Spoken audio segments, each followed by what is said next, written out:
back to my channel. My name is Lisa and this is Return to Love. So in this video, as you can see from the title, I'll be sharing the story about why we couldn't take my daughter home when we expected it. So in my previous videos, if you haven't watched them, I'll leave a link down below or somewhere.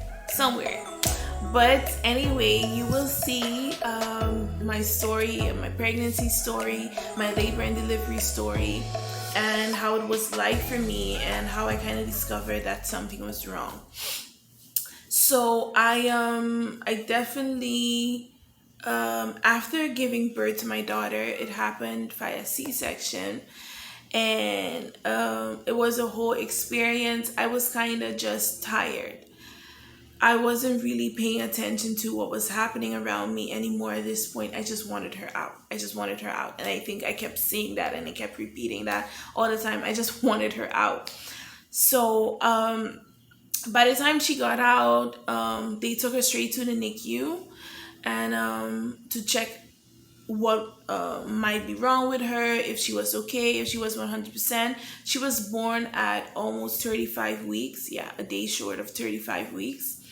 And so she was a premature baby, and she had some complications. So she needs to get checked. They had to see what was wrong with her because, as I mentioned in my previous video, the doctors didn't expect her to come out healthy because my blood sugar and my blood pressure were so high, and I had so many other issues going on that they expected her to either come out dead or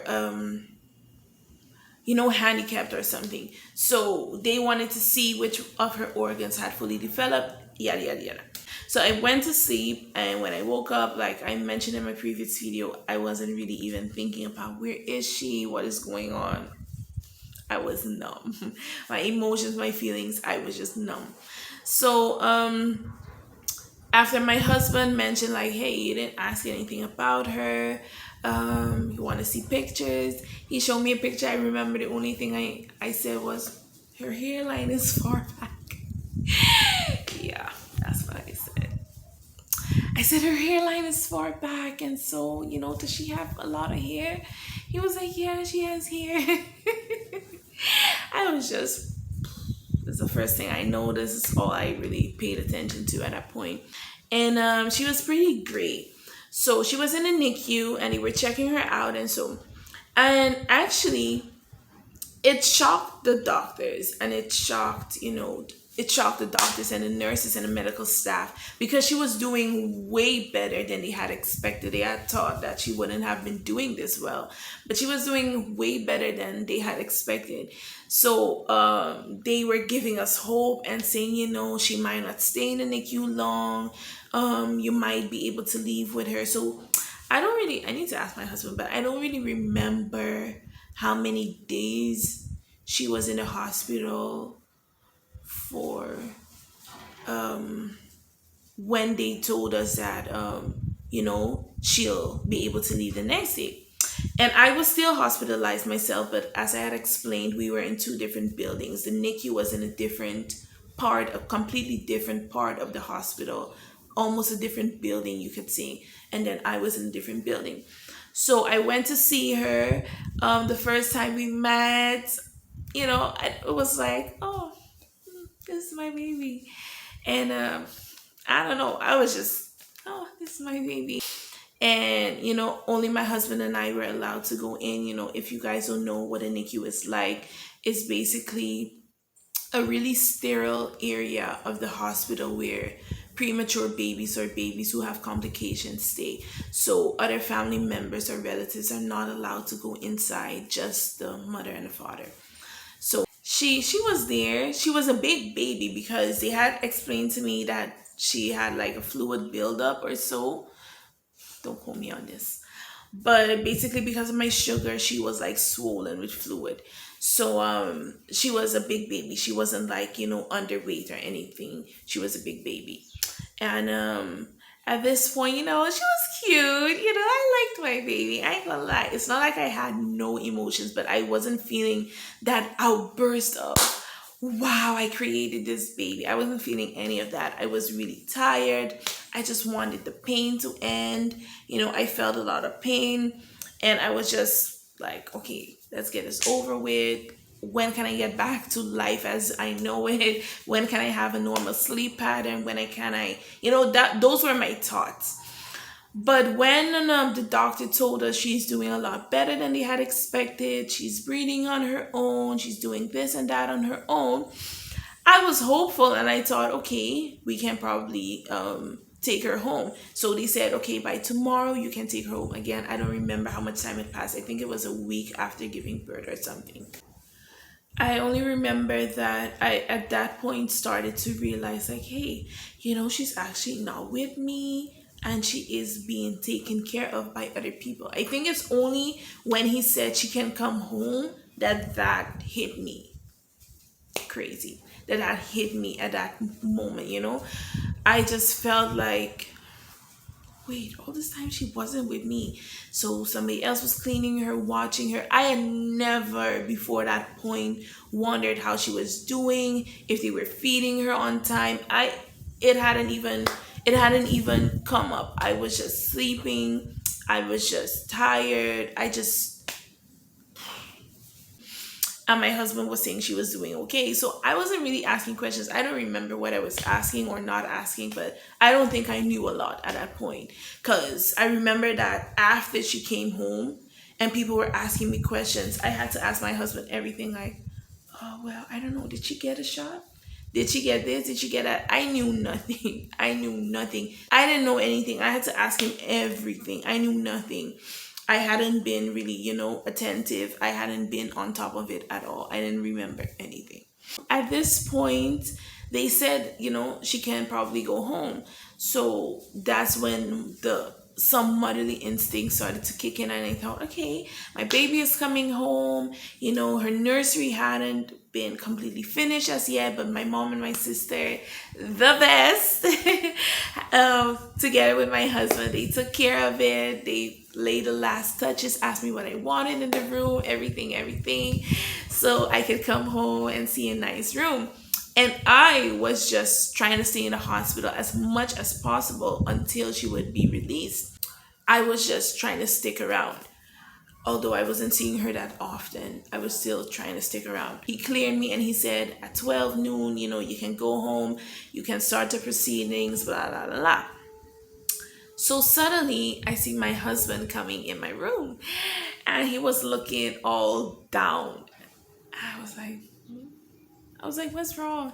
He was like, I just went to see her, and the doctor called me in, and the doctor said they suddenly realized something's wrong, and they realized that they couldn't send her home, and she had to be under this kind of lamp thing going on.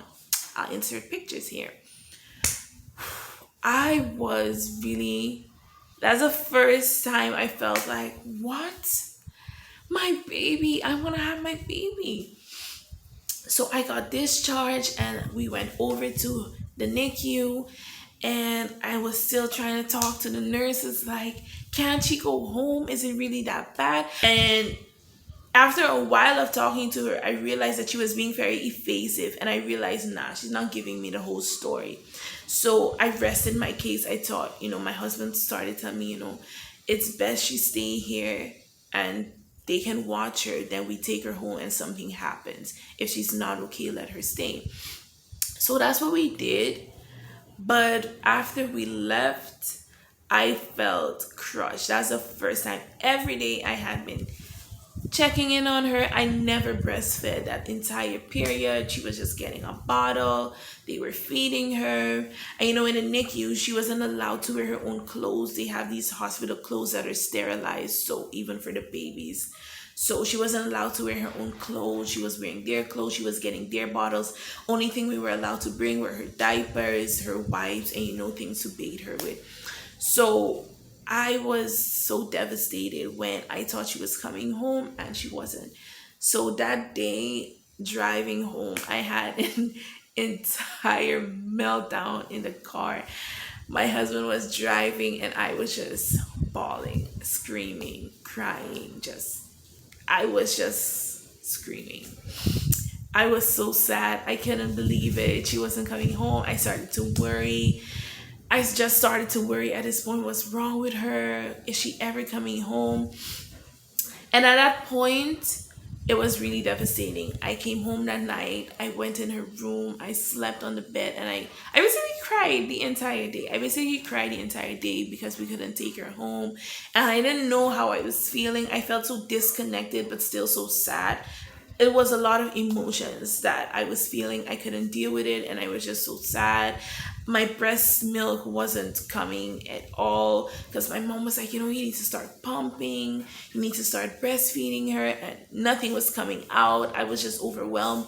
My mom was trying to give me so many things to drink and eat, to nothing.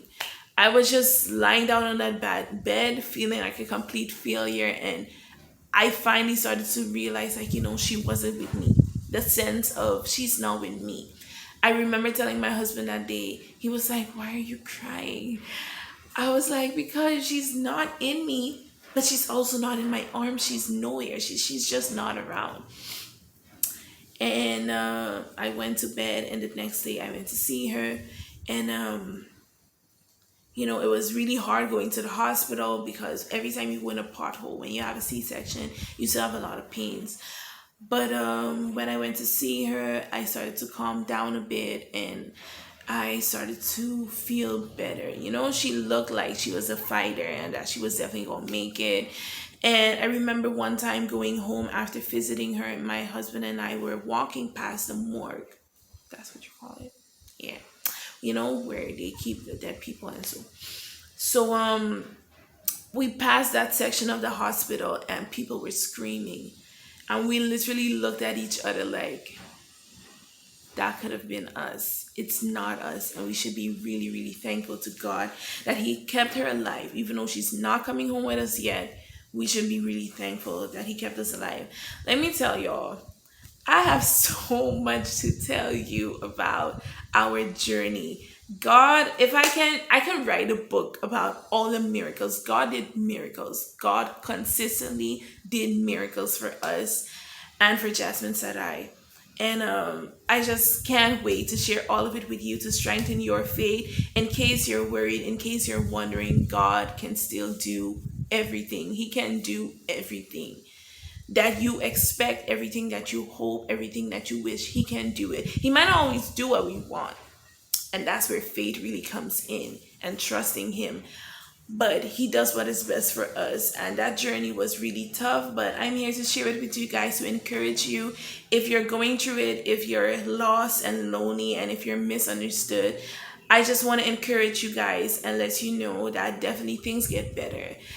We have so much to tell you. We have so many testimonies to share, and you'll be meeting Jasmine Sarai soon and seeing how the doctors proclaim that she might be dead or handicapped. But she's none of that. Thank you guys for watching this video. If you made it this far, and if you like this content, please consider hitting that subscribe button if you haven't already. Give this video a thumbs up if you want to see more content like this. And if you have any questions, drop them down in the comment section below and let me know what topics you want me to share. If there's anything you want me to talk about, I'll be happy to. Okay, thank you, and see you in my next video. Bye.